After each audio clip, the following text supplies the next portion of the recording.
साल 2013 उत्तराखंड के केदारनाथ में आई एक महाप्रलय, एक आपदा जिसने पूरे भारत को हिलाकर रख दिया। इस आपदा में लाखों लोग बेघर हुए, हजारों लोगों की मौत हुई और कई लोग लापता हुए। इस आपदा के बारे में जिसने भी सुना वो सन्न रह गया। क्या हुआ था इस आपदा में, क्या थी इसकी पूरी कहानी, क्या हुआ था उस वक्त केदारनाथ घाटी में, इसे जानने के लिए इस वीडियो को अंत तक जरूर देखें। हर हर महादेव। उत्तराखंड देवों की भूमि, जहां है हिंदुओं के सबसे बड़े आस्था के केंद्र चार धाम। हर साल देश दुनिया से लाखों लोग अपने आराध्यों के दर्शन करने इस देव भूमि में आते। उत्तराखंड में ही है देश के 12 ज्योतिर्लिंगों में से एक और चार धाम में से एक बाबा भोलेनाथ का धाम केदारनाथ, जिसे धरती का स्वर्ग भी कहा जाता है। पर इस देवतुल्य स्थान पर आज से 9 साल पहले कुछ ऐसा हुआ था। उस साल भी हर साल की तरह 14 मई 2013 को बाबा केदारनाथ के कपाट धूमधाम से खोले गए, जिसमें बड़ी संख्या में श्रद्धालु शामिल हुए। लोग बहुत खुश थे। पूरे महीने यात्रा सुचारू रूप से चली और बहुत अच्छी यात्रा मई में कपाट खोलने के बाद चली थी।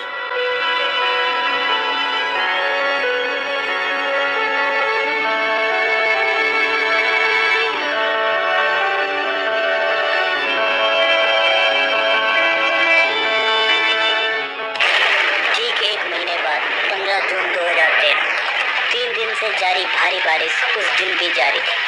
बारिश इतनी जोरदार थी कि आसपास रहने वाले लोगों ने ऐसी बारिश अपनी जिंदगी में नहीं देखी थी। पर इसके बाद भी बड़ी संख्या में यात्री केदारनाथ घाटी में मौजूद थे। हजारों श्रद्धालु मंदिर परिसर में मौजूद थे और उन्हें एहसास ही नहीं था कि सिर्फ 2 दिन बाद उनका सामना महाप्रलय से होने वाला है। परंतु समय से 2 हफ्ते पहले ही पहुंचे मानसून ने मौसम विभाग को कुछ बड़ी अनहोनी होने का संकेत दे दिया था। हुआ यह था कि एक लो प्रेशर एरिया बन गया था। उसके साथ ही बंगाल की खाड़ी में साइक्लोनिक सर्कुलेशन भी पैदा हो गया था और ये पश्चिमी दिशा में आगे बढ़ने लगा। इस जगह पर काफी ज्यादा नमी जमा हो गई और उसके बाद इन दोनों सिस्टम्स का इंटरैक्शन हुआ। और जब ये इंटरैक्शन हुआ तो इस सिस्टम ने अपना सारा का सारा मॉइस्चर हिमालय के हवाले कर दिया। और आमतौर पर जब ये राइट एंगल पर हमला करता है तो सारी की सारी नमी यमुना और गंगा के कछार इलाकों में पहुंच जाती है। अगले दिन 16 जून को भी भारी बारिश का सिलसिला जारी था। मंदाकिनी नदी रौद्र उफान पर बहने लगी थी।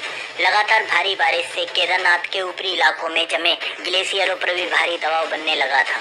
केदारनाथ घाटी के चारों तरफ बादल फटने का सिलसिला शुरू हो चुका था, जिससे केदारनाथ में मौजूद यात्री सहम उठे थे। हर तरफ बेहद तनाव का माहौल बन चुका था। मंदाकिनी का स्रोत केदारनाथ मंदिर के ऊपर मौजूद प्राकृतिक झील चोराबाड़ी, जो कि लबालब भर चुकी थी और भारी दबाव में थी। 16 जून की रात 8:30 बजे एकाएक लैंडस्लाइड हुई, जिससे पूरे केदारनाथ में हाहाकार मच गई। लोग अपनी जान बचाने के लिए यहाँ वहाँ भागने लगे और होटल धर्मशालाओं के अंदर घुस गए।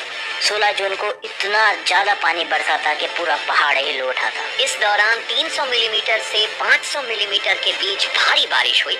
आप इसका अंदाजा कुछ यूँ लगा सकते हैं कि दिल्ली या पुणे जैसे शहर में किसी एक पूरे साल में करीब 800 मिलीमीटर बारिश होती है। यानी यहाँ सिर्फ 2 से 3 दिन में ही पूरे साल होने वाली बारिश का करीब 60% हिस्सा बरस गया। पर किसी को अंदाजा भी नहीं था, जिसे वो तबाही समझ रहे हैं, वो महाप्रलय का बस एक छोटा सा भाग था। असली प्रलय तो अगले दिन उनका इंतजार कर रही थी। रात भर लोग मारे डर के घबरा रहे थे। केदारनाथ, जहाँ ऐसा मंजर लोगों ने अपने जीवन में कभी नहीं देखा था। खौफनाक उफान मारती मंदाकिनी मानो पूरे केदारनाथ को डुबाने पर आतुर थी। रात को हुई इस घटना में कई लोग बह गए और जो बचे वो बस अपनी जान को बचाने की जद्दोजहद में लगे रहे। पर किसी को भी अंदाजा नहीं था कि अगली सुबह उनके लिए कितनी भयानक होने वाली है। और फिर आई 17 जून 2013 की वो काली सुबह, जिसने पूरी केदारनाथ घाटी का तस्वीर और नक्शा दोनों बदल कर रख दिया। लगातार भारी बारिश से चोराबाड़ी झील का एक भाग अचानक तेज आवाज के साथ टूट गया। और झील का पानी प्रचंड तूफानी रफ्तार से केदारनाथ की तरफ बढ़ा।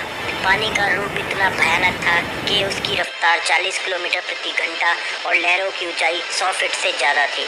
लहरें अपने साथ भारी मात्रा में बड़ी बड़ी चट्टानें मलबा बहाती हुई ला रही थी और जो लहरों के सामने आया उसे मिट्टी में मिला दिया। झटके से आई इस महाप्रलय ने पूरी केदार घाटी में त्राहिमाम मचा दिया। लोग तिनके की तरह बहते चले गए, होटल घर सब साफ हो गए और मौत का ऐसा मंजर देख लोगों की चीखें निकल गईं। मंदिर छोड़ पूरे केदारनाथ में कुछ भी नहीं बचा। हर तरफ लोगों की लाशें और तबाही और मलबा ही मलबा बिखर गया था। केदारनाथ शहर के साथ साथ केदारनाथ के नीचे बसे इलाके रामबाड़ा और गौरीकुंड भी पूरी तरीके से साफ हो चुके थे। रामबाड़ा का तो वजूद ही खत्म हो गया। रामबाड़ा में हजारों की संख्या में यात्री ठहरे हुए थे। अचानक आए इस सैलाब ने रामबाड़ा का नामो निशान ही मिटा दिया। सारे होटल घर दुकान उसमें ठहरे लोग अचानक कहाँ गायब हो गए, किसी को कुछ पता नहीं चला और वहाँ पे हर तरफ सिर्फ मलबा ही मलबा नजर आने लगा। सैलाब की तबाही न केवल केदारनाथ घाटी में हुई बल्कि मंदाकिनी जहाँ जहाँ से बहती है उस पूरे इलाके को तबाह करती हुई आगे बढ़ती गई। सोनप्रयाग, रुद्रप्रयाग, कर्णप्रयाग, उत्तरकाशी, श्रीनगर हर तरफ बड़ी मात्रा में तबाही हुई। किसी को कुछ समझ नहीं आ रहा था ये अचानक क्या हुआ। बस सब लोगों में हाहाकार मच गई। कारें तिनकों की तरह बह रही थी, पहाड़ गिर रहे थे, सड़कें गायब हो चुकी थी, मकान होटल सबको मंदाकिनी निगलने पर आतुर थी। केदारनाथ से 220 किलोमीटर दूर ऋषिकेश में भी गंगा का रौद्र रूप ले चुकी थी। ऋषिकेश में गंगा मानो अपनी हर सीमा तोड़ने को आमादा थी। रौद्र उफान लक्ष्मण झूला को छूने की कोशिश करने लगा। गंगा का इतना भयानक रूप किसी ने आज से पहले नहीं देखा था और लोग उस रूप को देखकर सहम उठे।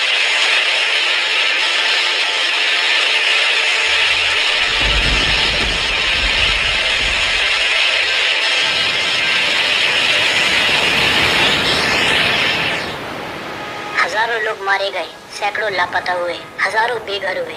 लोग उत्तराखंड के इतिहास की सबसे बड़ी आपदा झेल रहे थे। हर तरफ मातम, तबाही के निशान, बर्बादी की कहानी बिखरी हुई थी।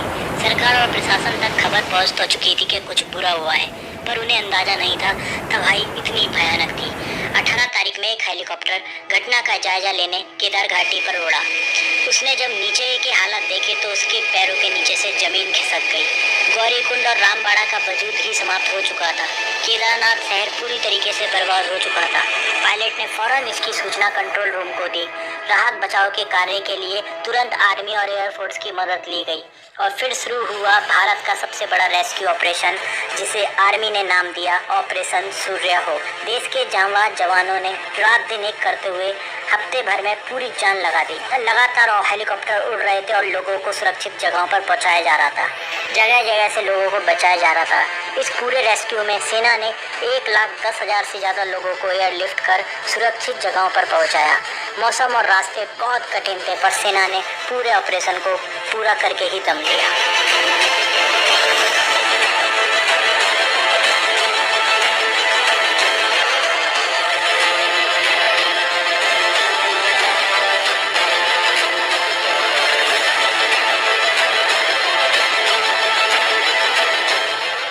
अब उस आपदा को बीते 9 साल हो चुके हैं। केदारनाथ शहर फिर उठ खड़ा हुआ है और भी सुंदर और भी सुरक्षित रूप में। उस आपदा से इंसान को ये भी सीख मिली है कि वो कुदरत को अपने स्वार्थ में बांधने की कतई कोशिश ना करे। मंदाकिनी पर अंधाधुंध अतिक्रमण 2013 में हुई तबाही का बड़ा कारण बना था। मंदिर पूरी तरीके से मकानों दुकानों के अतिक्रमण से ढक चुका था। आज मंदिर 2-3 किलोमीटर दूर से भी साफ देखा जा सकता है। हमें समझना होगा, प्रकृति से हद से ज़्यादा छेड़छाड़ अंत में इंसान की ही बर्बादी का कारण बनती है, क्योंकि प्रकृति इंसान के हर हिसाब को अंत में पूरा कर देती है। प्रकृति के साथ संतुलन बनाकर विकास करना ही इंसान का एकमात्र उद्देश्य होना चाहिए।